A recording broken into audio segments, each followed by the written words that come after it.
Então a gente vai nesse capítulo, nessa nossa última aula, falar sobre propulsão. O assunto de propulsão, ele é deixado por último, praticamente, aqui nesse livro, porque ele requer uma série de conceitos que precisam ser desenvolvidos anteriormente, né? E até agora a gente falou pouco sobre como o empuxo é produzido nos diferentes dispositivos, seja um motor hélice, um motor a jato ou mesmo um foguete. Vamos falar sobre tudo isso nesse capítulo. É um capítulo também relativamente extenso, eu vou tentar apresentar. Não vou conseguir deduzir todas as coisas que são aqui mostradas, porque senão não vai dar tempo. Tá? Mas de toda forma, vocês têm um material, podem também ler esse capítulo sobre propulsão, que é bem interessante. Bom, primeira coisa que a gente vai falar vamos abordar os diferentes tipos, né, de motores, de dispositivos de propulsão. Tem o que a gente chama de motores aerotérmicos, são motores que de alguma forma dependem da admissão do ar para gerar empuxo. Temos como exemplos, né, o motor hélice, o motor turbojato, turbofan e o que aqui eles chamam de motor estator-reator, que é um motor sem partes móveis. A gente vai falar sobre isso. Uma coisa que vai ser mostrada é a equação de empuxo para propulsão a jato, que também vai poder ser usada para motor foguete de uma certa forma também. E aqui a gente vai falar sobre motores foguete, a equação de motor foguete, que é algo importante, e depois falamos rapidamente sobre dispositivos de propulsão avançada, que no caso aqui só serão considerados de propulsão elétrica. Tá?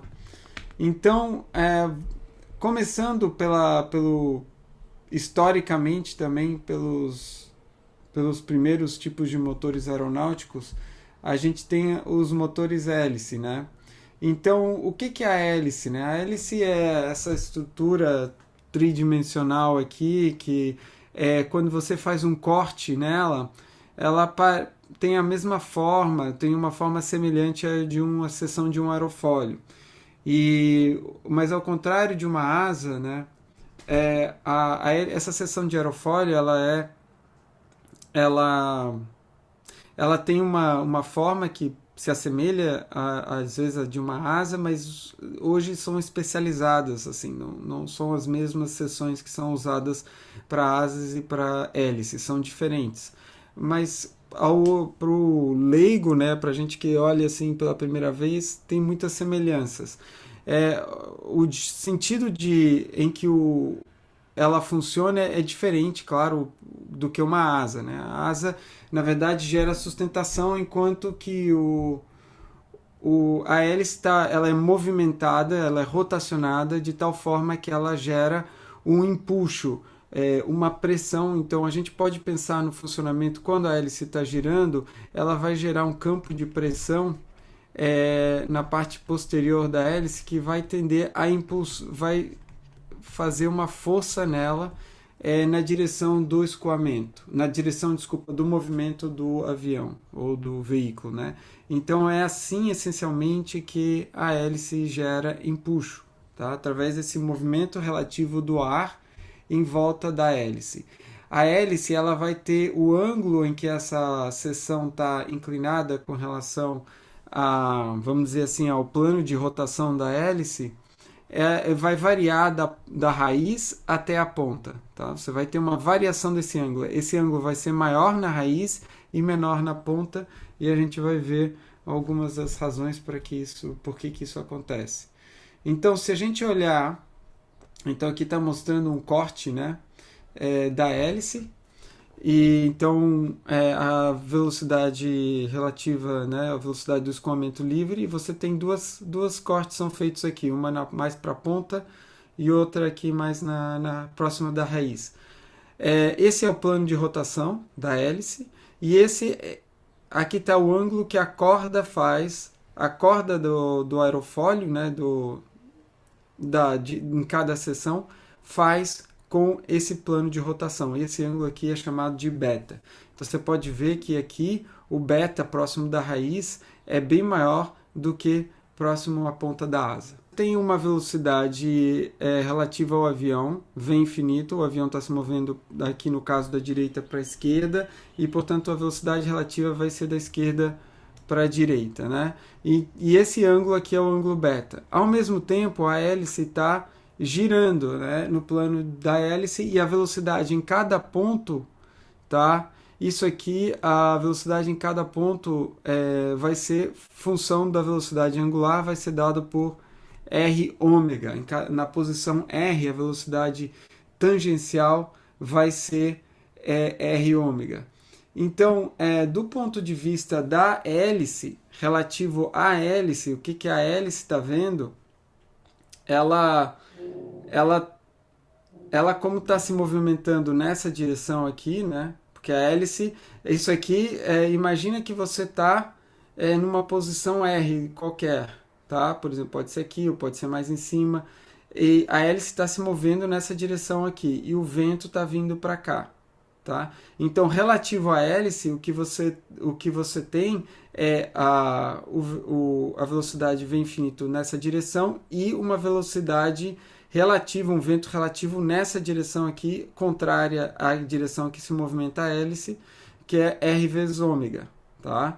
Então, o vento relativo à hélice vai ser a soma vetorial desses dois vetores. Então, vai ser v infinito mais r ômega, vetor. E dá esse vetor aqui, o vento velocidade relativa à hélice. Então, veja, aqui você tem o ângulo beta, que é em relação ao plano de rotação da hélice. Você tem o ângulo φ, que é o da velocidade relativa, e o ângulo alfa, que é o entre a corda e a velocidade relativa, esse ângulo alfa aqui. E com base nessa figura aqui, a gente também consegue identificar a direção de sustentação, que vai ser perpendicular a essa velocidade relativa aqui, tá? E o empuxo, nesse caso, vai ser L vezes cosseno de alfa menos a componente de arrasto D vezes seno de alfa, tá? Porque o D vai estar também, se isso aqui é perpendicular, o D vai estar nessa direção aqui, ó. O D vai estar nessa direção aqui. Então você tem que, para pegar a componente do D que está na direção oposta ao movimento do objeto, no caso, que é o nosso, ou que está na direção do empuxo aqui, vai ser D vezes seno de alfa. Vai ter um componente aqui, D vezes seno de alfa. Tá? Por isso que o empuxo total é L cosseno de alfa menos D seno de alfa. Tá? Então, reconhecer essa geometria é um passo importante. Tá? A eficiência da hélice, a gente já tinha visto, é definida como a potência de entregue, vamos dizer assim, a potência disponível, dividido pela potência de eixo, que é a potência que vai movimentar a hélice. Tá? A potência disponível, ela é justamente o empuxo disponível vezes a velocidade de movimento, v infinito. Tá? Existe um parâmetro que é definido, que é o chamado razão de avanço. A razão de avanço, ela é definida como sendo a velocidade v infinito sobre o n aqui, que é o número de rotação por minuto, em geral, mas que muitas vezes aqui está, na verdade, por segundo, vezes o diâmetro da hélice. Se a gente considerar um ângulo fixo beta, o rendimento, ou a eficiência, perdão, da hélice vai ser uma função de v infinito n e d, tá? Então, para um determinado beta. Então, se você olhar as curvas da eficiência como função da razão de avanço, você vai perceber que elas, com a medida que você aumenta a razão de avanço, você tem um aumento da eficiência, mas ele chega no máximo e depois cai abruptamente. A gente vai ver as razões disso em seguida. Nesse caso, o ângulo beta 3 é maior que beta 2, que é maior que beta 1. Então, veja, esse próprio gráfico mostra, a gente está assumindo um beta fixo, né? Então, o que o gráfico mostra é que se você pudesse, ou puder de alguma forma, variar o ângulo beta, você consegue atuar numa região de máximo de rendimento ao longo de toda a faixa de operação. A razão pela qual o beta cai está ligado à questão de compressibilidade, tá? Então, uma das razões pelas quais isso acontece é porque quando você atinge velocidade, quando você atinge velocidades maiores e o que acontece? O ângulo de próximo à ponta da hélice, você tem uma velocidade maior também, né? E tanto, ou seja, para uma mesma velocidade v infinito, a velocidade r ômega vai ser maior. E isso acaba aumentando a possibilidade de você ter você vai ter números de Mach maiores e possivelmente a sua hélice a ponta da hélice vai desenvolver ondas de choque. Então, quando isso acontece, você tem um aumento significativo de arrasto e isso acaba provocando uma diminuição repentina na eficiência da hélice, tá? Então, essa é uma das razões pelas quais isso acontece. Aqui é justamente o que eu estava querendo mostrar antes, era essa figura aqui. É a mesma posição de hélice, tá? Ou seja, o mesmo beta. O beta aqui é o mesmo. Só que agora o que acontece? Você tem uma velocidade v infinito aqui menor do lado esquerdo e uma bem maior do lado direito. Então, quando você olha a direção do vento relativo, que é a soma dessa velocidade com a velocidade relativa r ômega, você vai ter esse vetor aqui de vento relativo que vai fazer um ângulo alfa, a corda da seção da hélice vai fazer um ângulo alfa com a direção de vento relativo, e você tem aqui o empuxo ou a sustentação gerada por essa seção de aerofólio vai estar perpendicular a essa linha aqui nessa direção, tá? Agora, nessa situação da direita, o que acontece? A sua velocidade v infinito é bem maior, o r ômega está aqui, certo? Então, o r ômega, quando ele está nessa posição, o vento relativo vai estar, né, vai ter essa componente aqui. Veja, ela tem um ângulo, ela faz um ângulo, já não é mais o que a gente chama de um ângulo positivo, né, com a corda, é um ângulo, vamos dizer, negativo que ela faz com a corda na nossa convenção anterior de aerofólios. Então, a sustentação que ela produz, na verdade, é negativa, é uma sustentação que é na outra direção. Então, veja, ela acaba produzindo uma força na direção do arrasto. Então, isso claro que diminui a eficiência da hélice. Agora, como é que você poderia amenizar essa situação?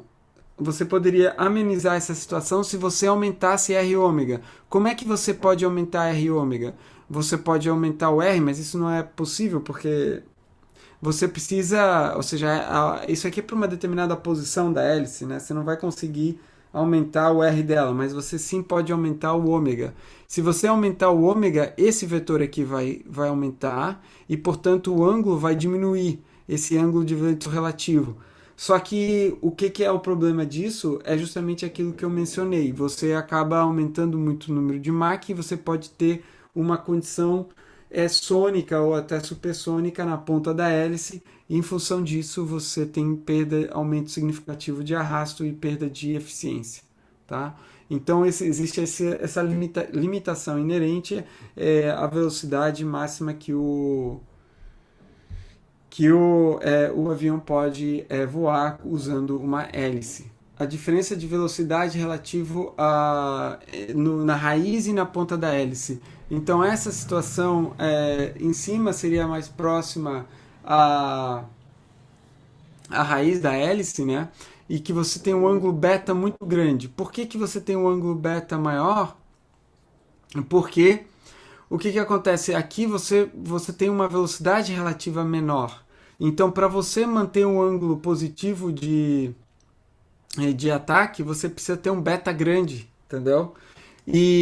Mas essa situação, já quando você chega mais próximo da ponta da asa, veja, nos dois casos a velocidade v infinito é a mesma. Por quê? Porque o avião ou o veículo está se movendo com a mesma velocidade.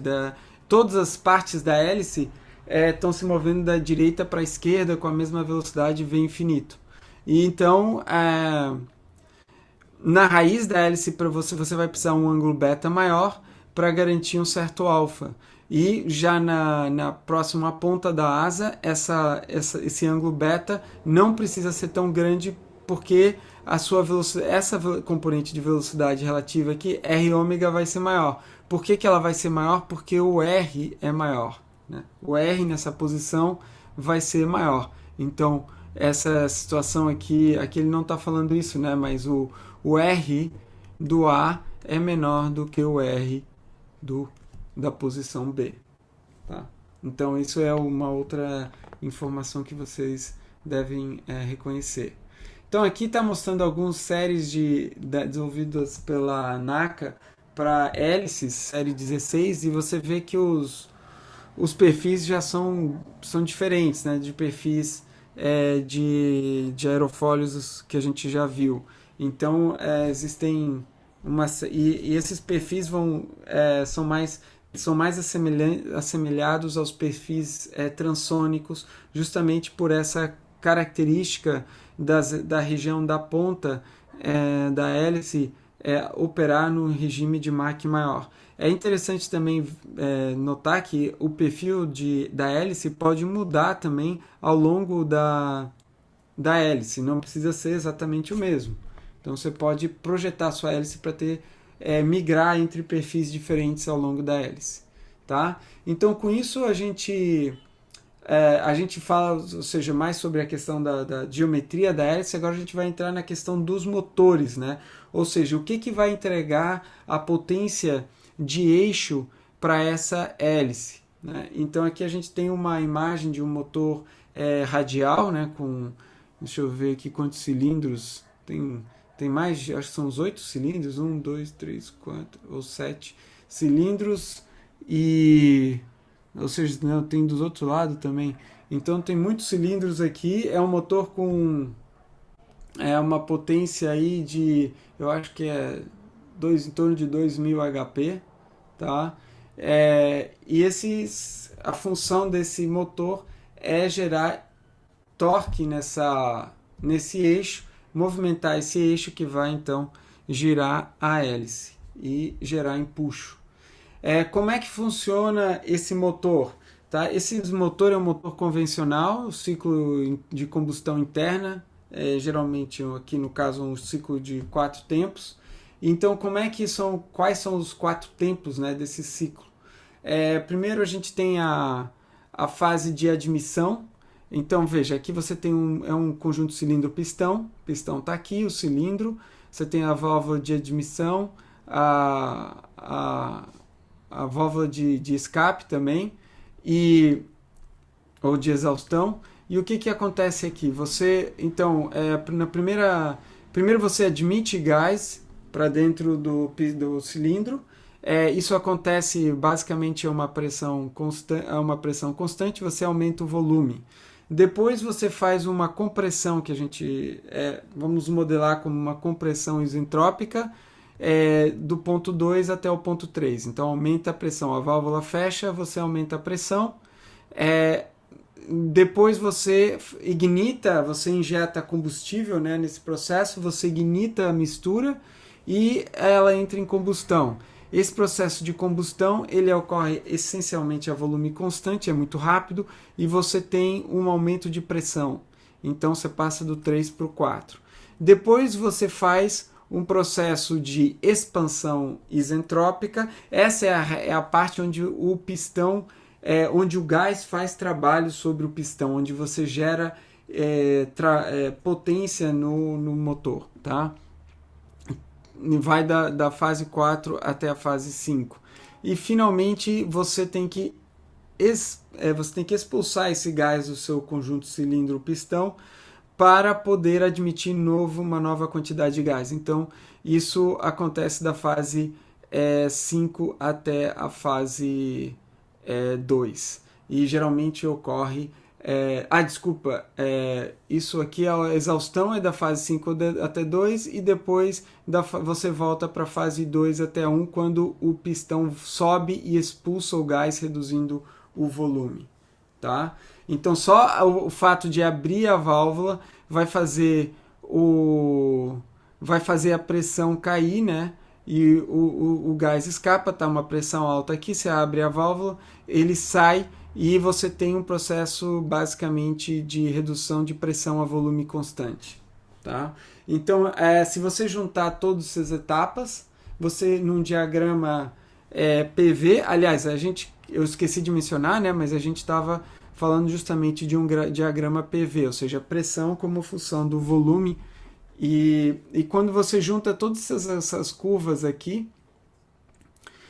o processo é basicamente esse, né, de 1 até 2, 2 até 3, 3 até 4, 4 para 5 e 5 para 2 para 1 de volta. Tá? Se você considerar o trabalho infinitesimal ou o trabalho diferencial realizado como PDV, a integral desse PDV sobre o ciclo vai te dar o trabalho total. Então, o trabalho líquido. A gente tem duas regiões onde realizado, onde acontece trabalho. Na expansão, na compressão isentrópica de 2 para 3, onde você tem um dV, uma redução de volume. Nesse caso, o trabalho é realizado sobre o gás, tá? Então, aqui você tem um dV negativo, isso aqui é trabalho que você faz sobre o gás, ou seja, é um custo energético para o motor. O motor está gastando energia para fazer isso. Depois do 4 para o 5 é trabalho que o gás está fazendo sobre o pistão. Então é um trabalho que está sendo entregue para o motor. Então é um trabalho positivo de 4 para 5. A diferença entre as áreas das curvas embaixo dessas duas, né, de 2 para 3, ou seja, a diferença entre o trabalho 4 até 5 menos o 2 e o 3 para 3 vai te dar esse trabalho líquido aqui, que é essa área entre as duas curvas. Então, o diagrama PV é uma forma conveniente de você olhar e conseguir ver o trabalho realizado, o trabalho líquido obtido no ciclo. E claro, isso aqui vai se repetir outra vez e você vai gerar trabalho em cada ciclo. Qual que é, então, se a gente quiser calcular a potência produzida pelo motor, o que a gente chama de potência indicada, ela vai ser o quê? Ela vai ser esse trabalho realizado em cada ciclo, que a gente acabou de ver como é que você poderia obter, vezes o número de cilindros que você tem no seu motor, tá? Vezes a rotação dividida por 2. Como é um motor de 4 tempos, nesse caso, cada rotação, cada ciclo vai demorar 2 rotações. Então, você vai obter o trabalho W ao longo de 2 rotações. Para você calcular a potência indicada, você tem que multiplicar pela rotação dividido por 2. Tá? A potência de eixo vai ser igual a essa potência indicada vezes o rendimento, vai ser igual à potência indicada vezes o rendimento ou eficiência mecânica do motor. Tá? Então, e finalmente a potência disponível vai ser a potência de eixo vezes a eficiência da hélice. Então a gente pode escrever a potência disponível como eficiência da hélice vezes eficiência mecânica vezes a rotação do motor sobre 2 vezes o número de cilindros vezes o trabalho realizado em cada cilindro, tá? Por ciclo. Tá? Às vezes se você não quiser trabalhar com rotações por segundo, você pode trabalhar com rotações por minuto, mas tem que aí dividir por 60. E aí você tem dos 120 no denominador. Tá? O que você percebe dessa expressão é um resultado um pouco intuitivo, que é justamente que a potência disponível vai depender diretamente da rotação do motor. Quanto maior a rotação do motor, maior a potência disponível. Tá? A gente ainda tem como caracterizar esse processo um pouco mais através definindo uma nova variável para o trabalho, ou seja, uma outra forma de expressar o trabalho do ciclo, que aqui a gente chama de W. Esse trabalho vai ser uma pressão vezes volume, certo? E a pressão que é utilizada é o que eles chamam de pressão média, tá? Que vai ser o representativo de uma pressão efetiva que vai ser representativa da pressão realizada durante esse ciclo durante o ciclo de trabalho do pistão, e vai ser chamado de PE. E o volume vai ser o volume de deslocamento, que é o diâmetro do pistão B vezes o deslocamento dele S. Diâmetro, ou seja, a área do pistão que está relacionada com o diâmetro, né? Então esse W pode ser escrito como πb ao quadrado sobre 4, seria o diâmetro, vezes o S, que é o deslocamento, dá um volume, vezes essa pressão efetiva. Tá? Então a potência disponível pode ser expressa dessa forma, você substitui naquela expressão anterior que a gente tinha. O volume total, né, o que ele chama de deslocamento total, vai ser igual a justamente esse πbd ao quadrado sobre 4, vezes o próprio S, que é o volume de cada cilindro, vezes o número de cilindros, dá o que ele chama de deslocamento total do motor D. Tá? Então, uma outra forma de escrever a potência disponível é em função justamente desse deslocamento total, D. Tá?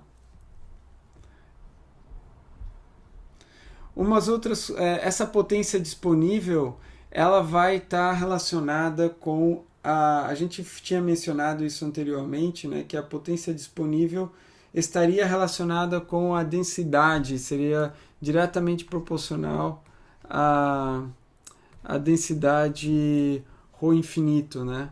E isso acontece da relação que, se você olhar essa expressão, você vê que a potência disponível depende de PE, que é a potência efetiva, a pressão efetiva no cilindro. Só que essa pressão efetiva também depende da pressão em que o gás é admitido para dentro do cilindro. Então, ela tem essa relação com densidade. A gente sabe que pressão e densidade também estão relacionados, né? Então, a pressão também diminui assim como a densidade. E dessa forma, você tem que a potência disponível é proporcional à densidade. Tá? Então ela diminui com a altitude. E como é que você pode contornar isso? Você pode contornar isso usando o que eles chamam aqui de superalimentador, ou seja, basicamente uma bomba tipo turbo, que vai comprimir o ar antes de admitir ele no cilindro. Então essa é uma forma de você aumentar a potência disponível. Só que, claro, essa bomba precisa de alguma forma também ser acionada. Então isso vai consumir potência também. Mas de uma certa forma, então você consegue, usando esse superalimentador, você consegue aumentar a altitude de operação desses aviões movidos a combustão interna, tá? Então, isso é uma coisa que pode ser usada para melhorar o desempenho. Bom, então, historicamente, na década de 40 e 50, você começa a ter o surgimento dos primeiros, o desenvolvimento de motores a jato. Então, como é que funciona o motor a jato? Ele basicamente, primeiro, o que a gente tem que analisar é como que ele gera empuxo, tá? Essa é uma das uma das questões importantes aqui. Como que o motor a jato gera empuxo, né? Não é muito diferente do que acontece no motor a hélice. A razão fundamental para que você sempre deve buscar quando você vai analisar um problema dessa natureza é entender a distribuição de pressão resultante. É essa que vai determinar a direção das forças resultantes e, portanto, o empuxo no sistema, ou produzido pelo sistema. Então, se a gente olhar o escoamento dentro de um motor turbojato, sem olhar com detalhe os componentes, né? Se você olhar, por exemplo, o que acontece, né? Você tem um fluxo de ar e passando pelo motor, tem uma região de combustão, a velocidade de entrada vai ser diferente da velocidade de saída. Nessa figura B, você está sendo ilustrado as diferentes pressões que vão atuar sobre a estrutura, né, do motor, olhando o gás que passa pelo motor e a estrutura. Então, se eu olhar a estrutura, o gás se comunica com a estrutura através da superfície. Então, as forças são exercidas sobre a superfície. Então, se eu integrar as forças, as pressões sobre as superfícies, eu vou ter a força resultante. Tá? Essa é uma forma de você ver esse problema. Então, se eu olhar aqui, ó, quais são as pressões que são exercidas sobre o motor, a parte aqui que está sendo mostrada, né? Essa superfície externa. Você tem essa pressão interna ao longo que vai estar de alguma forma integrada aqui ao longo da superfície, e você tem uma pressão externa. Aqui eu estou olhando só o que acontece sobre essa superfície aqui que está achurada, tá? Então, se você integrar a pressão sobre essa superfície, você vai ter o empuxo. Então, eu posso escrever, do lado de dentro eu vou ter o PS, e do lado de fora o P infinito. Então, se eu integrar a pressão sobre a superfície, PS, na direção X, e somar a integral de P infinito sobre a superfície na direção X, eu vou ter um empuxo. Essa é uma forma de você determinar o empuxo. Tá? Mas para isso eu preciso conhecer como que é essa distribuição de pressão ao longo da superfície.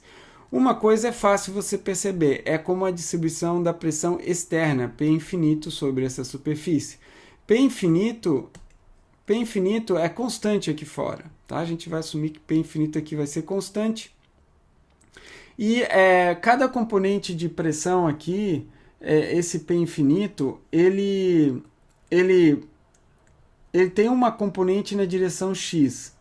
Ou seja, a força resultante P, se eu chamar uma força resultante dF normal, a superfície vai ser P infinito vezes o que a gente está chamando aqui de um ds, um pequeno elemento de área ds.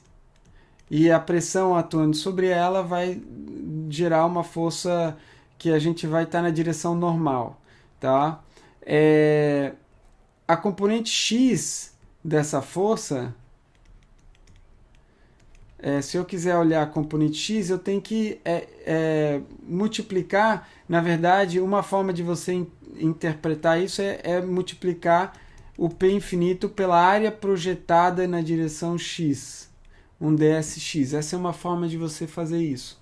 Tá? Então, se você olhar a área projetada na direção x, você vai ver que aqui tem uma área maior do lado esquerdo, que vai ser a área inicial, e aqui no final você tem uma área de saída AE. Então, o resultado é que você vai ter uma força, no caso de P infinito, tá? Você vai ter uma força resultante que vai ser justamente P infinito vezes a área, vai ser P infinito vezes a área AI menos a área AE, tá? Então, essa resultante dessa integral aqui é P infinito área AI menos área AE, tá? Esse é o resultado da integração da pressão na direção X, tá? Na direção X. Agora, se você se você olhar a integração, então, sabendo isso, você pode substituir na fórmula do empuxo e você tem essa relação aqui, tá? Só que essa integral aqui ela é complicada de fazer porque a gente não sabe exatamente como é que é essa pressão PS dentro do motor. Mas aí a gente tem uma outra definição que a gente pode usar, que é olhar o que acontece do ponto de vista do gás que está dentro. Então, como o gás faz uma força sobre a superfície, pela terceira lei de Newton, essa superfície faz uma força sobre o gás. Então, se a gente olhar para o gás, que é essa figura D aqui, você tem aqui a distribuição de PS que está sendo feita sobre o gás, a pressão que está sendo feita sobre esse volume de gás. Você tem na saída, que a gente vai chamar essa pressão aqui de PE, pressão na saída. Você também tem na entrada uma pressão que é a P infinito. Note que P infinito aqui não é igual necessariamente a PE. Tá? Então, se eu olhar esse volume aqui, eu posso calcular as forças resultantes sobre esse volume aqui. E essa força resultante vai ser igual, pela segunda lei de Newton, à variação da quantidade de movimento do próprio gás que passa através do motor, ou desse volume, né? Que eu chamei aqui de um volume de controle, tá? Isso aqui é o chamado... Isso aqui vocês vão fazer durante muitos cursos de engenharia aeroespacial. Isso aqui é um volume de controle, tá? Mas, então essa é a ideia que a gente vai empregar aqui. Então, como é que a gente faz isso? Essa relação aqui, ó, é justamente a força...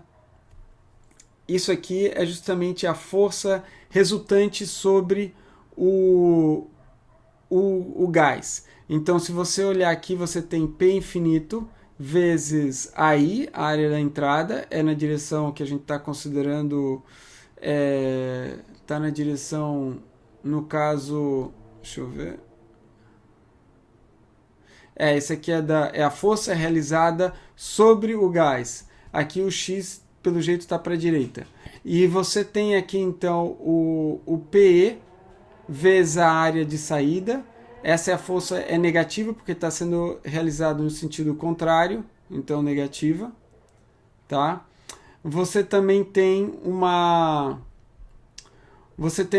essa componente aqui de PS, e essa componente PS vai estar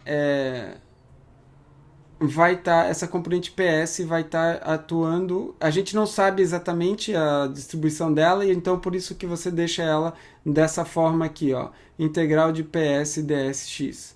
Tá? Agora você sabe, agora você tem como usar aquela segunda consideração que eu falei para você, que força é igual a variação de quantidade de movimento pela segunda lei de Newton. E qual que é a variação de quantidade de movimento?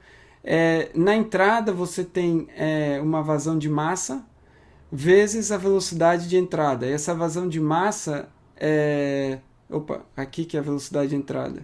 Então a velocidade de entrada é V infinito e a vazão mássica é M ponto de admissão de ar. E o que está saindo é M.ar mais o combustível, porque você está injetando combustível, vezes a velocidade de saída. Então, se eu olhar a variação de quantidade de movimento, ou seja, o que sai menos o que entra, eu tenho então M.ar mais M.combustível vezes a velocidade de saída, menos M.ar vezes a velocidade de entrada, que é V infinito. E isso é justamente igual ao F, pela segunda lei de Newton. Então eu posso igualar as duas expressões. Eu posso igualar essa expressão aqui com essa aqui. E quando você faz isso, você pode isolar uma expressão para esse termo aqui, ó. Você pode escrever esse termo aqui e isolar ela. E você vai então ter que a integral de PS dsx vai ser igual a m.a mais m.combustível vezes VE, menos m.a V infinito mais PE aí menos P infinito aí, tá? Agora, a gente pode substituir essa expressão aqui lá na expressão do empuxo. Aqui, ó, nessa expressão aqui do empuxo. Essa expressão 9.18. E quando você faz isso, então o resultado é essa equação 9.23, que quando você corta alguns termos aqui, você vai ter esse termo aqui, P infinito aí, vai cortar, certo? E você vai ter, então, que empuxo é igual a m.ar mais m.combustível vezes VE, menos m.ar V infinito, mais essa componente aqui, PE menos P infinito vezes a área AE. Tá? Então essa é a chamada equação de empuxo. Ela vai dizer para você, conhecendo o m.ar, o m.combustível e as velocidades, VE, V infinito, e você consegue então determinar, além da área, né, você consegue determinar o empuxo.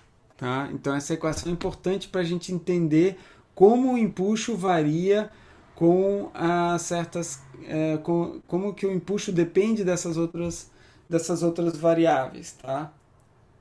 Então esse é o princípio fundamental de funcionamento de um motor turbojato. Ok, então o que é o motor turbojato? O motor turbojato, um dos motores primeiros, aqui tá mostrado o motor esse da Pratt Whitney. Então você está vendo que você tem admissão aqui de ar. Você vai ver, ele tem várias etapas que aqui várias coisas que acontecem aqui dentro do motor que a gente não especificou, não falou nada sobre isso, né? Então é isso que a gente vai fazer agora. A primeira coisa é que a gente pode simplificar um pouco a equação de empuxo, porque o m.combustível vai ser uma quantidade bem menor do que o m.ar. Então, em geral, a gente despreza essa contribuição aqui de m.combustível aqui, você simplesmente despreza ela. Então, com isso, você fica com m.ar que multiplica V. Você vai ter uma expressão aqui que vai ser m.ar que multiplica VE menos V infinito, né? Mais esse outro termo que é PE menos P infinito AE. Tá? Então, o que é aquilo que eu estava mencionando, né? Como que essa expressão depende das variáveis, né? Veja, se você aumenta VE menos V infinito, você aumenta o empuxo, tá? Então, essa é o motor turbojato tem essa função principal de aumentar a VE com relação a V infinito, tá? Em geral, como é que o motor turbojato funciona, tá? Você tem primeiro você reduz a velocidade do escoamento através de uma seção que é chamada de difusor, tá? Então esse difusor ele tem a função de reduzir a velocidade e aumentar a pressão no escoamento. Essa região aqui. Então você entra, você faz aqui esse processo é um processo de compressão no difusor. A pressão aumenta, tá? E depois você vai passar do 1 para o 2, você vai passar pelo compressor. E esse compressor ele vai funcionar justamente como o próprio nome diz, para comprimir o gás de uma forma aproximadamente isentrópica. Então, se você olhar um diagrama, a gente pode olhar um diagrama PV, eu acho que tem um mostrado aqui, ó. Então, inicialmente você entra no motor no estado 1, você faz essa compressão isentrópica no difusor, depois você continua essa compressão isentrópica até o ponto 3 dentro do compressor. Depois do que você chega no compressor, você entra na região do combustor, onde, assim como acontece com o motor a combustão, diferentemente, na verdade, do que acontece no motor a combustão interna, você tem um processo de... aqui você tem um processo de adição de calor praticamente na mesma pressão. Então, e o volume aumenta. Então você passa do estado 3 para o estado 4 no combustor. E depois que você passou pelo combustor, você passa por uma turbina. Qual que é a função da turbina? A função da turbina é mover o compressor. Então você extrai energia do escoamento na turbina justamente para você poder comprimir o gás que está sendo admitido no motor. E então esse processo aqui é um processo de expansão isentrópica na turbina até mais ou menos a ponto 5, e depois você continua a expansão isentrópica na tubeira até o gás sair no ponto 6. Então, se você olhar o caminho percorrido no diagrama PV pelo gás que é admitido, ele segue esse caminho aqui no diagrama PV. Tá? É importante notar que essas curvas isentrópicas elas são diferentes. Aqui você está mantendo o mesmo nível de entropia, aí quando você faz a combustão você aumenta a entropia e você passa para uma outra curva isentrópica. Então aqui você tem um S1, curva isentrópica S1, e a curva isentrópica S2. S2 é maior do que S1. Você está quando você faz no processo de combustão é um processo altamente não isentrópico, né? Você está aumentando a entropia. Tá? Então essa esse compressor, né, que a gente tem aqui, ele consegue aumentar a pressão do fluido, do gás, através de uma série de o que ele chama de rotor e estator. O rotor ele gira, como o próprio nome indica, e o estator é fixo.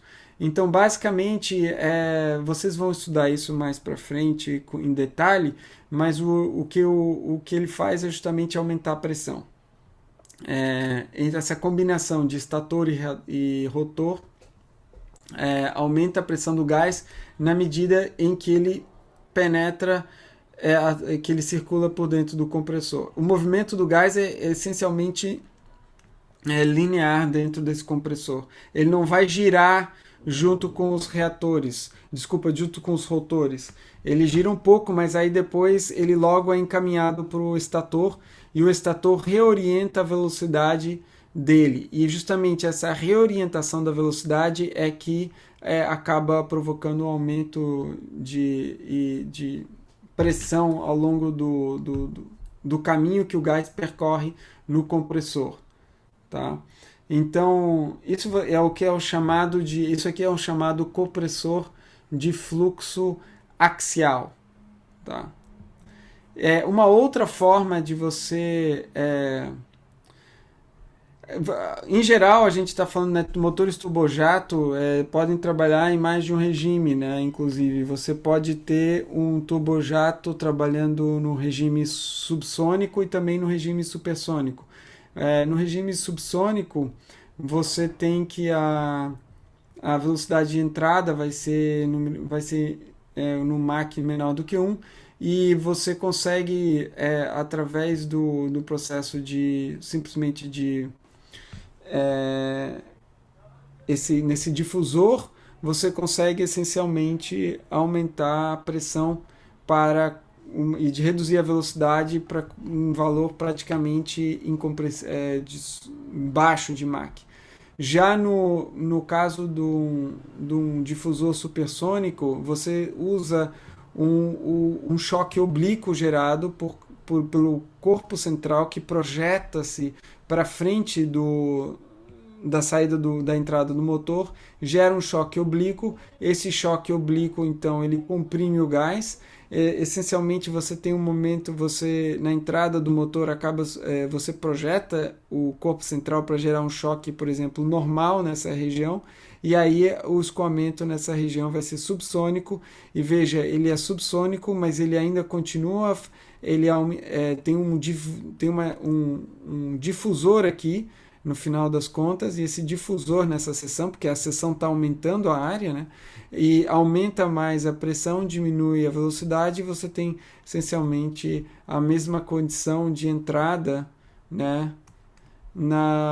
para o compressor, ou seja, uma velocidade subsônica mais baixa. Se você olhar o SR-71 Blackbird, você vai observar esse corpo central. E esse corpo central, ele se movimenta aqui dentro do motor, tá? Ele, dependendo da faixa de operação de voo, número de Mach, ele vai caminhar aqui para dentro ou para fora, tá? Então é móvel esse corpo central, não é fixo necessariamente, tá? Mas são todos turbojatos, todos turbojatos. A única diferença é que o difusor ele tem um funcionamento diferente.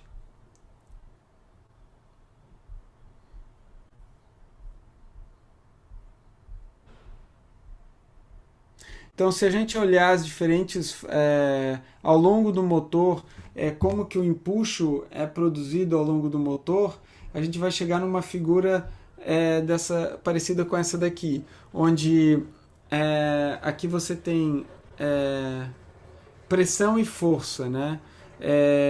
Que estão acabam sendo ligadas, né? Mas basicamente a ideia dessa figura é mostrar que a força resultante sobre o motor ela é função justamente da distribuição de pressão ao longo do motor.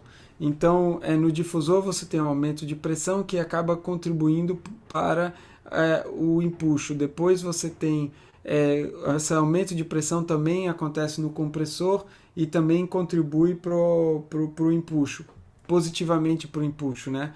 No combustor a contribuição assim em termos de empuxo não é muito grande, mas ela é o que no final das contas você só consegue gerar você só consegue aumentar a pressão no combustor porque desculpa, você só consegue gerar ou aumentar, criar empuxo no compressor, fazer funcionar o compressor com a energia que você está usando, liberando no combustor, que depois vai passar pela turbina. Então, na verdade, a turbina tem uma contribuição negativa de empuxo porque ela por causa justamente da distribuição de pressão oriunda nesse dispositivo aqui que vai contribuir para o arrasto, vamos dizer assim. Então o empuxo diminui e na tubeira, ao contrário do que geralmente se entende, assim, né? Se fala, eu estou gerando empuxo porque eu tenho uma velocidade de saída alta. Na verdade, você tem uma velocidade de saída alta porque você gerou o empuxo e não o contrário. Tá? Então você gera empuxo e a consequência disso é uma velocidade de saída alta e não o contrário. Tá? Então a essência da origem do empuxo está na distribuição de pressão dentro do dispositivo. Tá? Então no final das contas aqui o empuxo a pressão diminui, você tem uma diminuição no empuxo líquido, de uma diminuição no empuxo acumulado, de tal forma que o empuxo líquido é esse resultado final aqui, que é a soma da contribuição do empuxo de cada uma dessas partes aqui. Na verdade, isso aqui é empuxo acumulado, né? Essa curva aqui é de empuxo acumulado.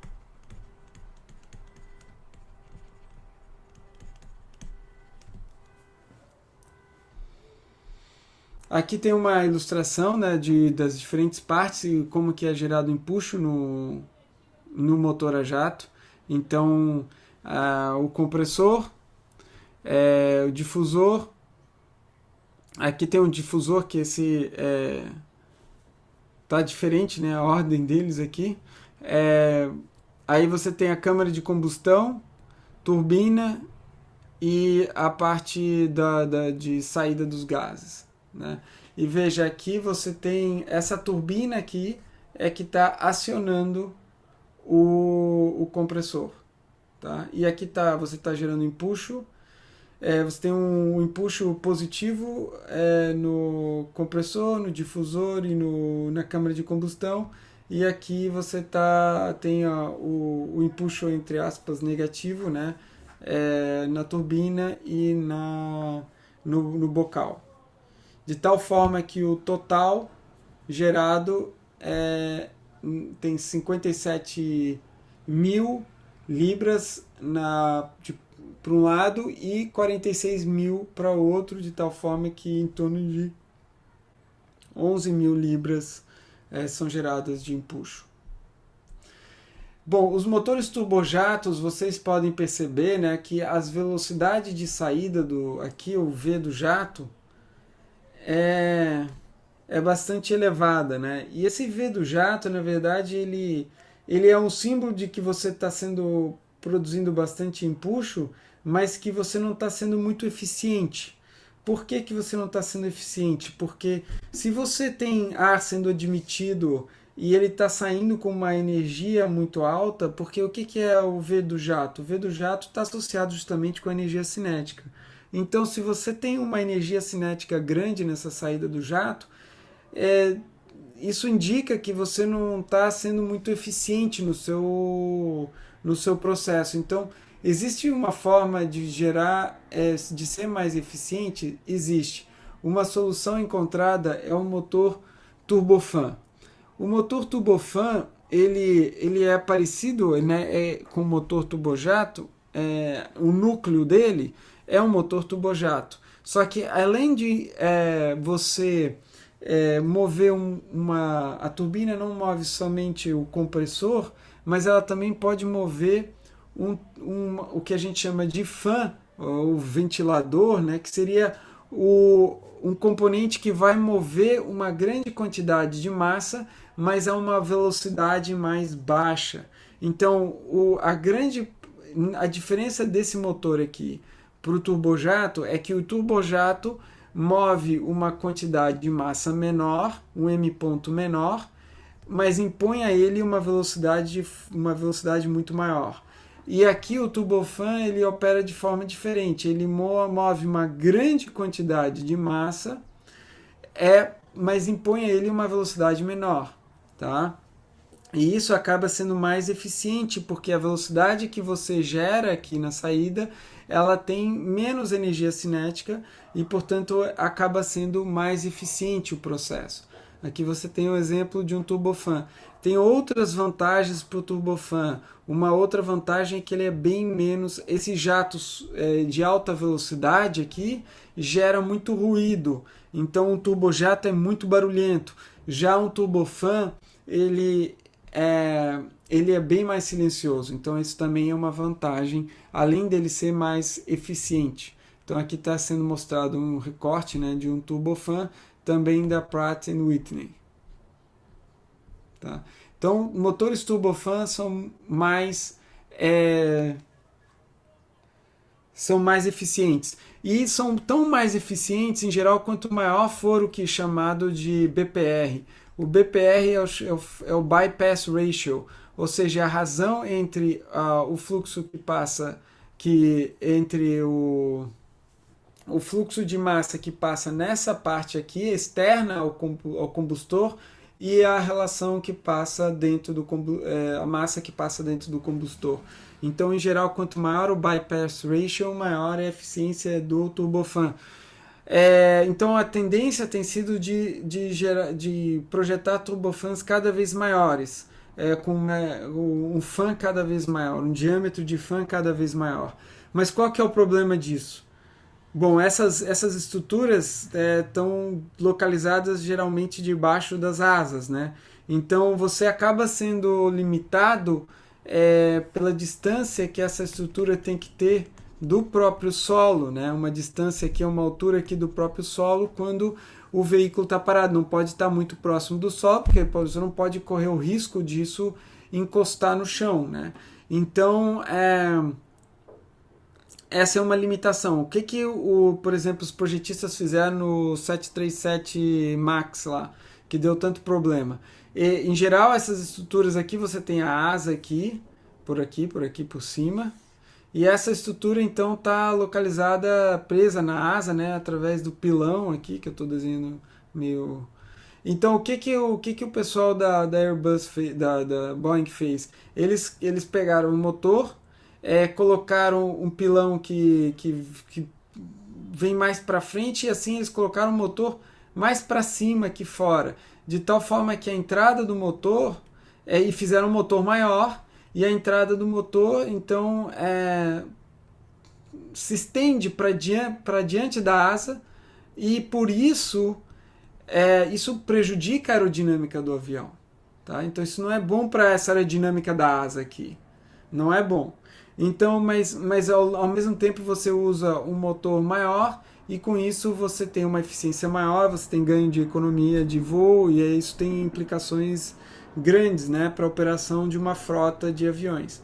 Então, essa aerodinâmica ficou prejudicada e aí eles desenvolveram o famigerado MCAS, que é o sistema que vai controlar o ângulo de afagem e se sobrepõe ao comando do piloto. Aí os pilotos não estavam treinados direito no uso desse equipamento, o equipamento também, o software estava defeituoso, então o resto dessa história a gente conhece. 2 acidentes aéreos com perda total de vida, mais de, sei lá, 500 pessoas morrendo no todo nos dois acidentes, ou algo em torno disso. Inclusive, ou seja, a Boeing ela corrigiu os erros, né, do software e fez treinamento, e agora os aviões em vários países estão voltando a voar, os 737 MAX, né? Mas a questão é que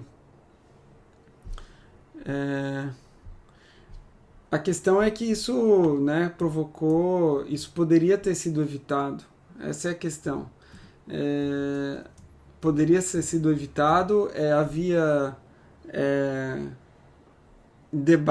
discussões dentro da própria Boeing, né, gente que estava alertando para certas deficiências do projeto e tudo. E não foram, ou seja, geralmente quando isso acontece, quando você tem uma decisão administrativa que se sobrepõe aos fatos técnicos, né, a ciência, geralmente o resultado é esse, catastrófico. Não é a primeira vez, né? E parece que não vai ser a última, porque já tivemos vários episódios com perda de vida em função desse tipo de cabo de guerra entre a administração, que está interessado principalmente nos lucros, e as pessoas que estão projetando os aviões e que estão os engenheiros que estão principalmente interessados na segurança, na eficiência dos sistemas. Bom, a gente também tem o estator-reator, que é um outro tipo de motor, esse motor sem partes móveis. Tá? Então, qual que é o problema de motores desse tipo aqui, turbofan ou turbojato, quando você vai para velocidades muito elevadas? Você tem que reduzir a velocidade, como a gente já viu, você tem que reduzir a velocidade aqui na entrada no combustor, ou quer dizer, para aumentar a pressão.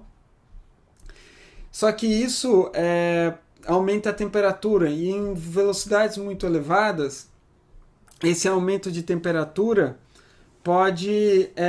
tornaria praticamente inviável a operação de uma turbina por causa das temperaturas. Você teria dificuldades para achar materiais que suportassem a temperatura originada pela desaceleração do gás, e até mesmo o próprio, se o número de Mach for suficientemente alto, o gás pode atingir uma temperatura tão elevada que você não consegue nem fazer combustão. Basicamente, o combustível sofre uma decomposição sem liberação de calor. Na verdade, vira uma reação endotérmica e você produziu, na verdade, um motor de arrasto e não um motor de empuxo. Então, para você conseguir lidar com isso, a ideia é usar um estator-reator, um motor sem partes móveis, onde você essencialmente gera empuxo, faz a combustão, inclusive em condição supersônica você pode fazer. Então, como é que funciona isso, né? Primeiro aqui é só para mostrar a razão de pressão que você vai ter como função do número de Mach. Tá? Então, nesse difusor aqui, tá? Numa parte, se você faz uma desaceleração isentrópica no difusor, então aqui você tem um difusor de entrada que vai fazer justamente essa função de aumentar a pressão. Você vai injetar combustível e você vai ter uma zona de combustão e depois você vai acelerar o gás para a velocidade de saída, tá? Então, o que eu estava mencionando é que então assim como na motora turbojato ou turbofan, a combustão é feita essencialmente a pressão constante e depois você tem o processo de expansão, tá? Só que aqui você não tem parte móvel nenhuma, né? Aqui eu estou falando sobre a questão das temperaturas, né? Então aqui, olha, se você acaba tendo uma temperatura muito elevada, né? Então você pode chegar, no caso aqui, por exemplo, se você tiver Mach 6, a temperatura no final do processo do difusor vai ser em torno de 2300 Kelvin, tá? Então, nessa temperatura a turbina não consegue funcionar.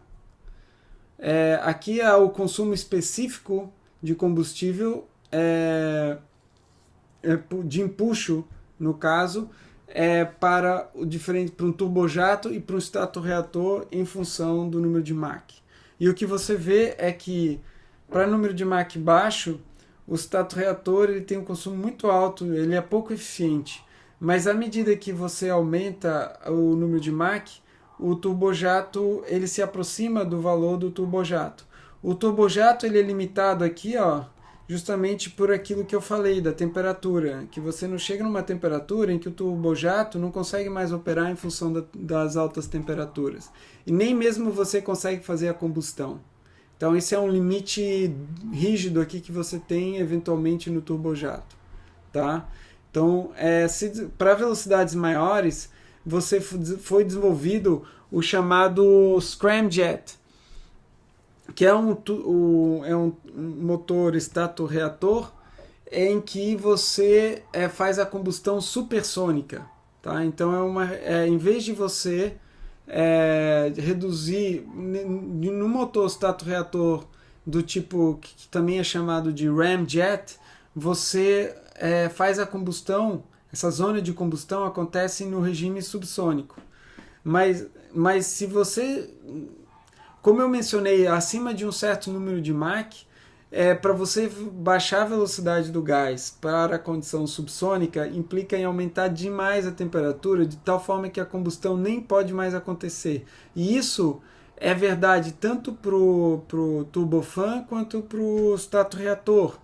Então, tem um número de Mach acima do qual você não pode mais baixar a velocidade para a condição subsônica. Você tem que trabalhar no regime supersônico.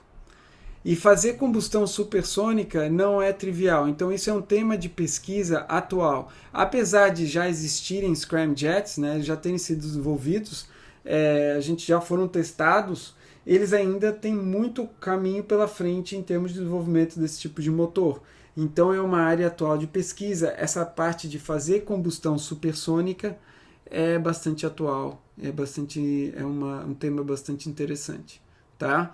Então esses motores estator-reatores são indicados principalmente para veículos que vão voar em números de Mach hipersônicos. Ou seja, em geral, 5 para cima, você tem a única solução conhecida hoje é scramjet, além do foguete também. Mas o foguete tem os seus problemas, a gente vai falar sobre o foguete logo a seguir.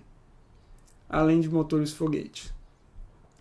O que é um motor foguete? O motor foguete. O motor foguete é um motor que, ao contrário de tudo que a gente viu até agora, não são motores aerotérmicos, ou seja, eles não admitem ar, não necessitam ar para funcionar. Eles, na verdade, a atmosfera é o inimigo deles. Eles carregam todo o combustível e todo o oxidante, todo o comburente. Então, esses são os motores foguetes, tá? Como é que funciona um motor foguete? Você tem um tanque de comburente e um tanque de combustível, ou um reservatório de combustível, que são injetados dentro da câmara de combustão.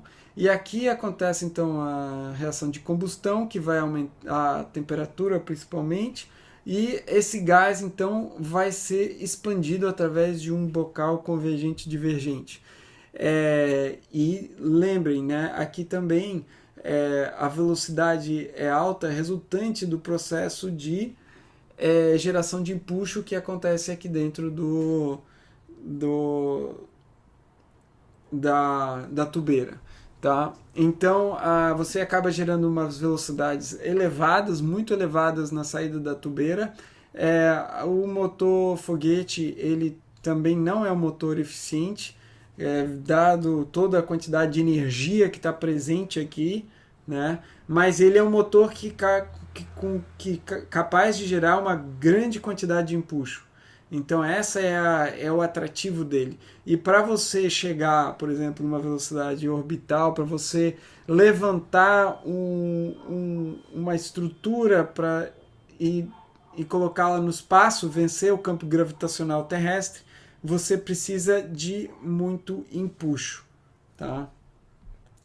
Se a gente olhar a equação de empuxo, a gente pode aproveitar a equação de empuxo que já tinha e escrever uma equação para ela, que é a equação de empuxo de motor foguete.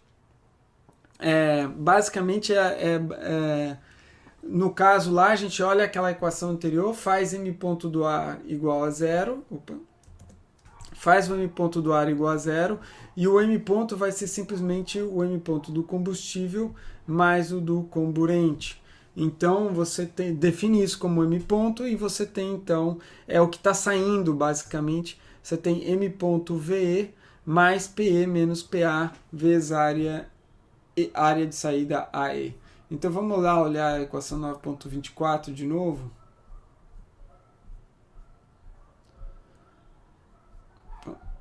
Então aqui está a equação 9.24. Se a gente faz o m ponto, isso aqui era válido para um motor turbojato, né? Você tinha m ponto ar e m ponto combustível. Agora a gente só tem m ponto combustível.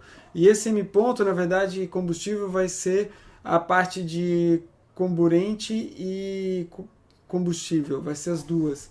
E aí esse m ponto a vai ser zero, você não vai ter essa contribuição aqui e só sobra esse outro lado direito aqui, continua igual. Tá? Tá. E aí outra coisa é que a gente não tem. Não, esse componente aqui continua sendo igual. P menos P infinito vezes AE. Tá? Então essa é a situação que a gente tem aqui no motor foguete. Tá? Então tem a disciplina, a gente tem o nosso curso aqui tem um enfoque, o currículo de vocês tem um enfoque, tem a possibilidade, né, de vocês estudarem disciplinas para cada um dos sistemas de propulsão que a gente mencionou aqui. A disciplina de motores, a propulsão 1 é essencialmente motores aeronáuticos, como turbohélice, turbofan, turbojato. A disciplina de propulsão 2 são motores foguete. E a gente também tem a disciplina de propulsão 3 no currículo, que são os motores elétricos, que a gente vai falar, motores, propulsores elétricos. A gente vai falar sobre isso ainda rapidamente hoje, tá? Mas esse é o motor foguete. A gente pode analisar usando as equações que a gente já conhece, a gente pode analisar o processo que acontece no motor foguete. A entalpia de estagnação, a entalpia total, H0, ela é constante. Acho que a gente está assumindo que o processo é adiabático desde a entrada no bocal até a saída. E usando H, né, é igual a CP vezes T, e com isso a gente consegue escrever essa equação aqui. Você isola VE aqui nessa expressão, tá? Então, assim, que simplesmente foi isso, você isolou VE. Depois você coloca em evidência o T0 e você considera um processo isentrópico de expansão.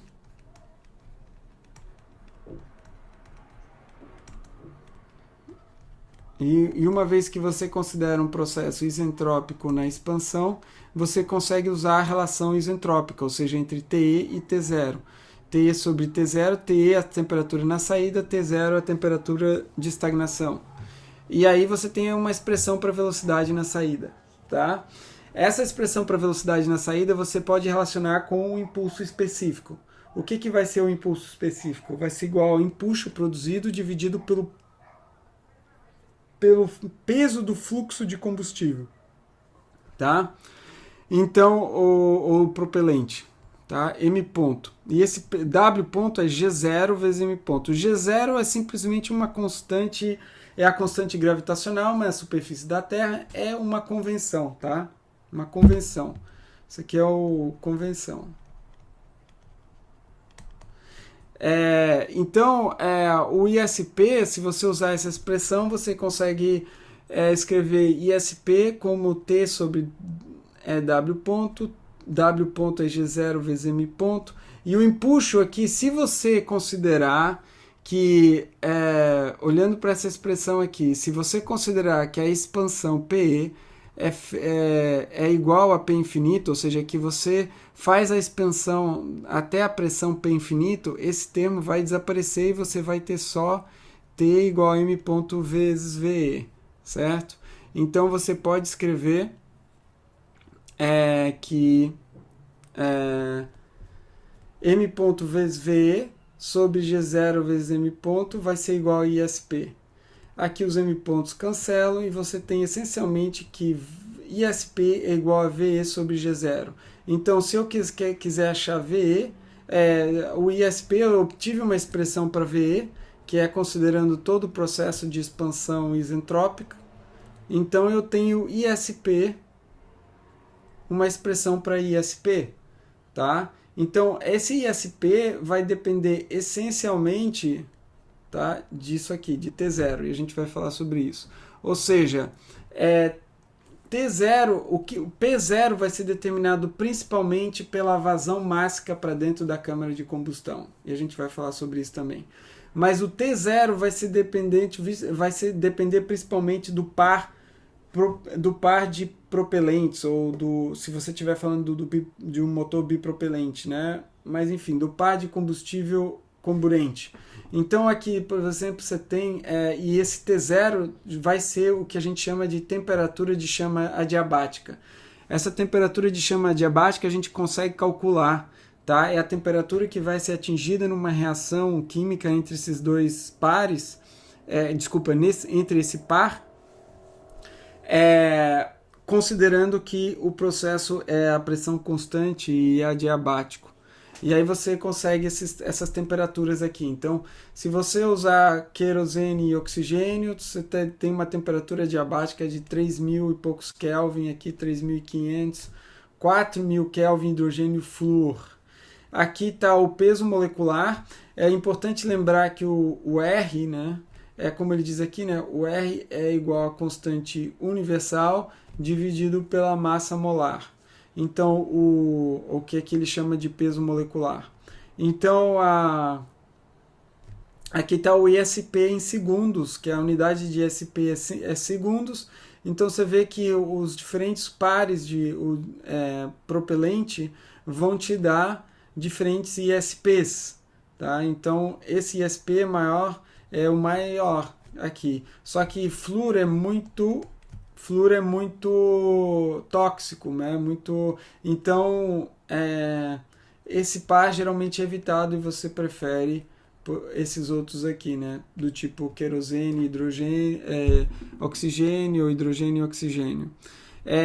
O tipo do motor e as características do motor vão depender também muitas vezes do par que você usa combustível comburente, tá? Uma outra coisa que é importante mencionar é justamente que a pressão aqui que vai acontecer, o P0, vai ser muito função da vazão máxima de propelente na câmara de combustão. E é essa a análise que é feita aqui. A gente tem que, no processo no bocal, né? Se você imaginar aqui o bocal, e aqui é a linha de centro, a gente chama center line. Então isso aqui é simetria, para indicar simetria, tá? Então tem a mesma coisa acontecendo do outro lado. O M ponto vai ser, todo o motor vai ser igual a ρ, a área vezes V na garganta. Aqui é a garganta.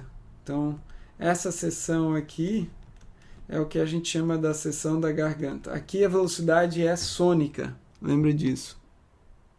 Aqui a gente tem uma velocidade sônica, tá? Então, essa velocidade, qual que vai ser a velocidade nessa garganta? Vai ser gama RT, onde T é a T estrela aqui, é a temperatura na garganta.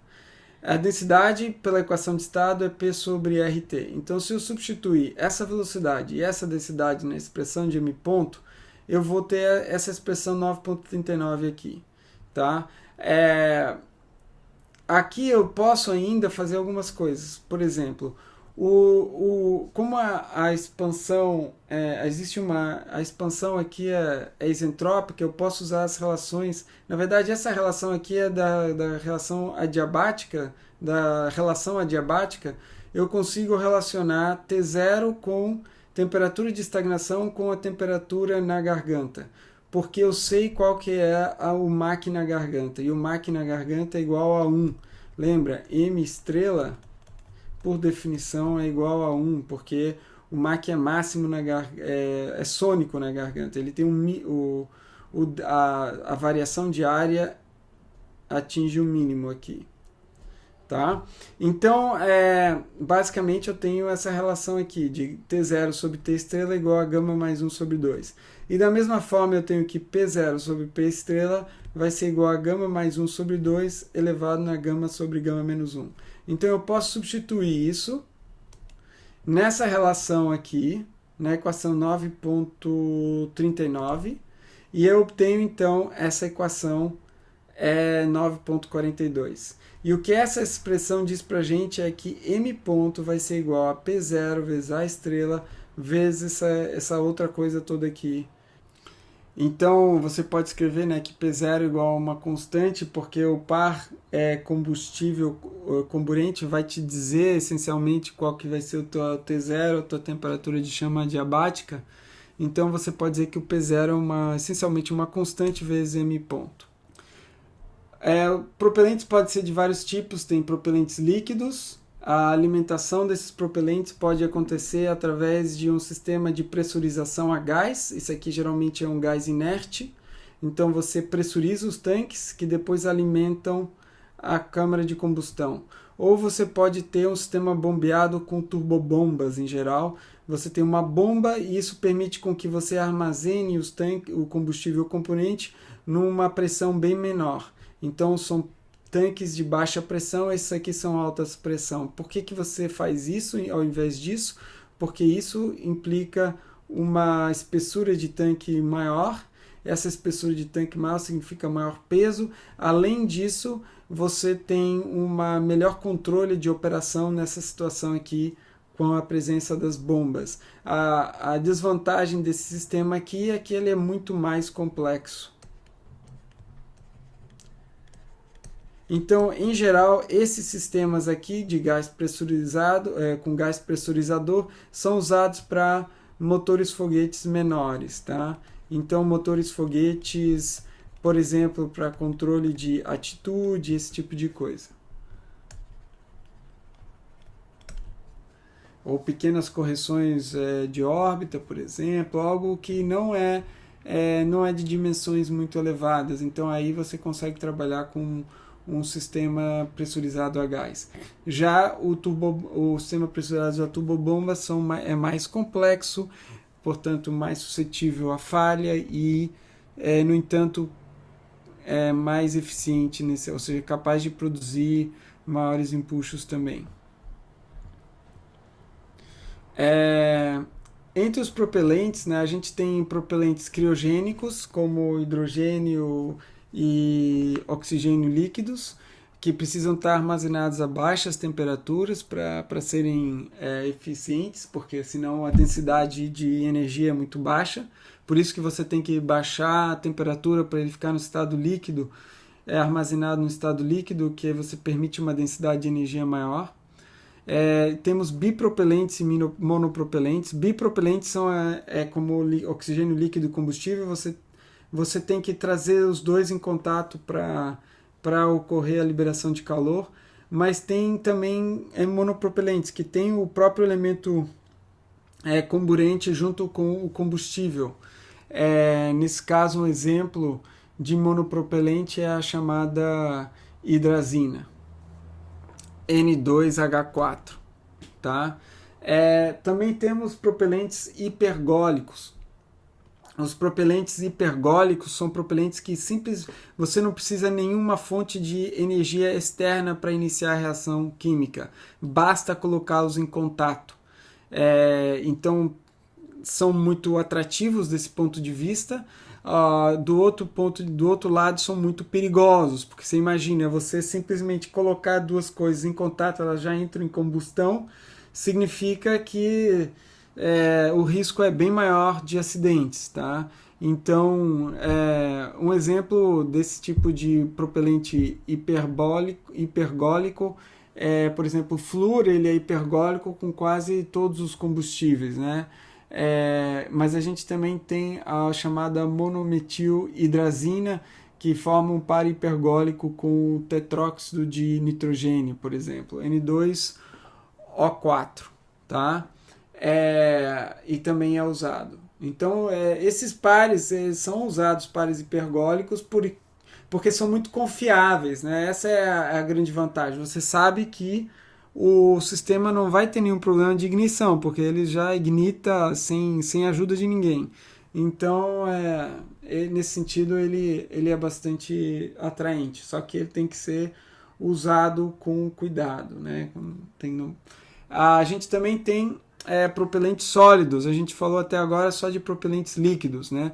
Propelentes sólidos, como eles têm a vantagem de serem armazenados por longo período de tempo, e o sistema, né, o motor foguete, ele fica bem mais simples, em tese, né, ele fica bem mais a complexidade do sistema diminui. No entanto, isso não quer dizer que motor foguete sólido com propelente sólido não seja complexo. A própria composição desses propelentes é algo que demanda muito, ou demandou ao longo do tempo muita pesquisa, e também a própria fabricação, né, desses tanques de onde fica armazenado o propelente envolve tecnologia bastante avançada.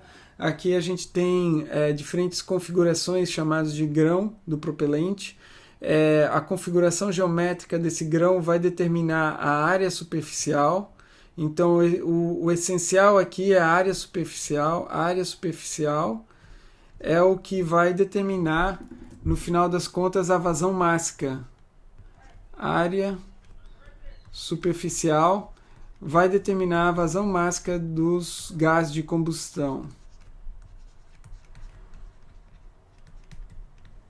E, por sua vez, a vazão máxima dos gases de combustão vai determinar o empuxo. Então, através do projeto, da geometria do grão, você pode gerar curvas de empuxo, por exemplo, ISP, como função, ou deixa eu colocar aqui empuxo que fica mais claro, empuxo como função do tempo. Então, você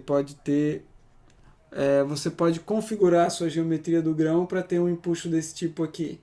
Ou você pode configurar a sua geometria do grão para ter mais empuxo no início e menos no final. Tá? Então você pode ter curvas de empuxo diferentes dependendo da geometria do grão. Então isso aqui pode subir e você pode depois Na verdade, fazer algo assim, por exemplo. Então, tem diferentes possibilidades para você gerar empuxo baseado na geometria de grão. Tá? E uma relação importante obtida experimentalmente é essa chamada taxa de, ou a velocidade de combustão, taxa de regressão. R vai ser uma função da própria pressão na câmara de combustão. E aqui você tem esse expoente A, expoente N e o coeficiente A, que são funções empíricas. Tá? A gente depois tem uma discussão aqui sobre estabilidade de combustão que está relacionado com esse expoente N, mas a gente não vai entrar nesses detalhes. Tá? Então, se a gente comparar motor foguete sólido, eles são mais simples, eles são mais seguros e confiáveis, tá? Você não tem os sistemas auxiliares, eles são mais fáceis de armazenar e podem ser armazenados por longos períodos de tempo. Eles são densos também, tá? Então o volume total deles é menor. Então, se você olhar os motores foguetes auxiliares do SSME, né, quer dizer, do ônibus espacial, você vai ver que eles são bem menores do que o tanque do motor principal. Tá?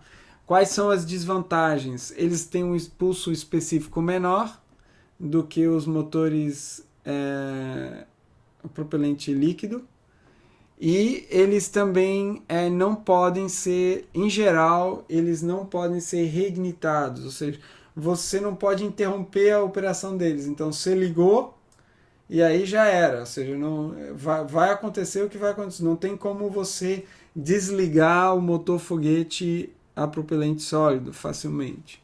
Tá? Existem algumas eu já li sobre algumas estratégias de um motor foguete que basicamente tem duas faixas de operação. Assim. Ele ignita, termina, queima, ignita novamente. Mas isso eu não sei se tem alguma coisa comercial nesse sentido. Por exemplo, você poderia ter uma estrutura aqui que interrompesse a queima, tá? E depois você ignita novamente, tem algum dispositivo que faz a ignição novamente, você poderia ignitar em sequência, né? Você tem um intervalo entre de operação, por exemplo, se você usasse um motor foguete sólido para fazer algum tipo de manobra espacial, por exemplo. Mas eu não pesquisei muito sobre isso, tá? Para finalizar, vamos falar sobre a equação de foguete. Essa equação ela te dá o ΔV que o foguete fornece. Tá? Então, a massa do foguete inicial ela vai ser igual à massa do payload, a carga útil, a massa da estrutura e a massa de propelente. Num foguete, a gente pode escrever, né, que, usando a própria segunda lei de Newton, a gente tem F igual a mdv/dt. Então o empuxo vai ser igual a mdv/dt. A gente já viu uma expressão para empuxo, né? Em função de ISP. Tá? Então simplesmente essa expressão aqui para empuxo como função de ISP. A gente também tem que a variação de m ponto no caso do motor foguete vai ser a variação ou seja, o m ponto de um motor foguete vai ser o dmp/dt, a variação de massa de propelente. Essencialmente é isso. Tá? E tem um sinal negativo porque m ponto a gente considera positivo. Como dm/dt é negativo, então negativo com negativo positivo. Tá? E a variação de propelente é igual à própria variação da massa do motor foguete, porque a única coisa que está variando aqui é o propelente. Tá? Então, se eu pego a expressão aqui, substituo o m ponto por menos dm/dt e comparo com a expressão do lado direito, que é mdv/dt, tá? Agora eu posso reorganizar essa expressão, vou ter dm sobre m igual a dv sobre g0 ISP. Aqui, se a gente considera ISP, aqui a gente está assumindo que o ISP é constante, tá? Então a gente pode integrar essa expressão entre a massa inicial e a massa final e entre a velocidade inicial, que a gente vai considerar como zero, e a velocidade final. Então veja aqui que a velocidade inicial aqui é zero. E a velocidade final vai ser a velocidade que a gente chamou de ao final da queima, né? Então você tem essa expressão, vai ser simplesmente integrando, e agora reorganizando, você vai ter que VB é igual a G0 ISP logaritmo natural de M inicial sobre M final, tá? Então a razão de massa entre a massa inicial e final vai te dar a velocidade VB, a velocidade que você atinge depois da queima. Então veja, essa é a equação de foguete. Essa equação inicial foi deduzida por um russo chamado Tsiolkovsky. É uma das grafias, tá? Se eu não me engano, 1903. Vou botar a data de interrogação, que eu não lembro se foi 1903, 1904, enfim. É o Tsiolkovsky. É chamada equação de foguete, tá? E então isso é ou seja, a essência de funcionamento do foguete. Você expele massa para gerar empuxo, um ΔV no final das contas. Se você reorganizar essa expressão, você também pode, né, ter qual que é a razão de massa que você precisa para um determinado VB, tá? Vocês já viram, né, os foguetes, eles muitas vezes são feitos em diferentes, né, lançados com diferentes estágios. A vantagem de você lançar com estágio é essencialmente que você não carrega, não acelera uma massa que não contribui mais para a sua propulsão, para o seu empuxo. Então, o propelente aqui está comparando dois foguetes, um de estágio único, um de múltiplos estágios. Então, no primeiro estágio desse foguete aqui, o payload, né, a carga útil do primeiro estágio é o segundo estágio inteirinho. É o payload do primeiro estágio. E assim por diante. Tá? Então você pode usar essa equação aqui e comparar para o mesmo MI sobre MF, tá? Desses dois, para o mesmo ISP, você pode comparar o VB final dos dois, tá? E ele faz isso aqui, ele equaciona primeiro, depois vocês podem ver essas equações, não tem nada demais. E ele faz essa comparação aqui e mostra que se você faz a queima em um único estágio, você consegue um VB de 7,6 km por segundo. Se você faz o VB em múltiplos estágios, no caso aqui eu acho que eram 2 estágios, você consegue 11 km por segundo. Essa é a diferença. Isso daqui é a velocidade orbital, isso aqui é a velocidade de escape já. Então você consegue uma velocidade muito maior. Então é mais atraente trabalhar com múltiplos estágios do ponto de vista tecnológico. Do ponto de vista de eficiência, né, na verdade. Do ponto de vista de engenharia, né, é interessante você se você tiver como reutilizar o estágio, ou fazer um único estágio completamente reutilizável, talvez tenha alguma vantagem econômica. Então, no final das contas, o que vai decidir múltiplos estágios, estágio único, é a conta final. Tá? É o balanço final de dinheiro que você precisa gastar para a coisa acontecer. É isso que vai acabar determinando a escolha. Tá? Então, você pode, para fazer as diferentes manobras orbitais que a gente viu no capítulo 8, a gente consegue calcular a quantidade de combustível necessária baseado no ΔV, com aquela expressão que a gente acabou de determinar. Ou seja, a massa que você vai precisar levar de propelente, você pode calcular ela baseado no ΔV das manobras que você vai precisar. Tá? Então é assim que é feito. Você, para uma determinada missão, você sabe quais são os seus ΔVs inicialmente, porque isso tudo você planeja usando mecânica orbital. E uma vez que você sabe o ΔV, você, dependendo do sistema de propulsão que você tem, para fazer essas manobras, você consegue calcular a razão de massa. Tá? Vai depender do ISP e tudo. Então, com isso a gente aqui é só mostrando como é que a massa calcula a massa de propelente. Eu tenho uma expressão aqui que é a massa de propelente vai ser justamente a massa final menos a massa inicial menos a massa final. E aqui ele está escrevendo a massa inicial como função da massa final, usando a equação do foguete. Tá? Então tem alguns exemplos aqui. E finalmente temos o tema de propulsão elétrica, né?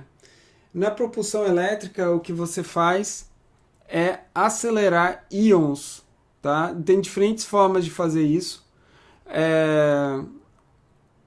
Tem usando o próprio campo elétrico, gerando uma força de Lorentz que vai acelerar os íons. Você também pode usar um campo magnético autoinduzido que acelera um plasma, você gera um plasma e você acelera os íons. Então, o que está gerando impulso são as velocidades de saída dos íons, tá? O feixe de íons que sai. Como você tem íons saindo, você tem para criar esses íons, você está bombardeando eles com átomos com propelente com elétrons. Em geral, esses propelentes usados são gases nobres, como xenônio. Você pode ter xenônio, você pode ter argônio, diferentes gases nobres, às vezes são usados como propelente aqui. Tá? Como você está arrancando elétrons desses propelentes, você acaba tendo muitos elétrons livres, e esses elétrons podem se acumular aqui. Os íons, você está emitindo íons, então você pode acumular carga aqui negativa, e essa carga e aqui o feixe pode exercer uma atração eletrocoulombiana, né, sobre os íons, e você acaba retardando os íons. Então esses íons essencialmente fariam um loop e voltariam para o propulsor. Tá? Então não é eficiente. Para você eliminar esse problema, você tem um emissor de elétrons aqui no feixe de íons, e esse emissor de elétrons faz com que a carga total do propulsor seja neutra. E assim você consegue gerar empuxo. A mesma coisa, no caso aqui você só tem os íons sendo acelerados por um campo magnético gerado e você tem a geração de um plasma de alta velocidade. Esse é um propulsor magnetoplasma dinâmico. Tá? Então tem diferentes tecnologias de propulsores, tem uma disciplina chamada de propulsão 3, onde vocês podem aprender sobre essas coisas aqui. Finalmente tem o propulsor a arco eletrotérmico, que basicamente você gera um gás a alta temperatura através de uma descarga elétrica, em vez de um processo de combustão, como é o caso de um motor foguete. Mas o resto é parecido. Então a única coisa é que como você gera o gás a alta temperatura, você faz isso através de um arco elétrico. Tá? E aí você tem a expansão através da turbeira, igual que você tem no motor foguete.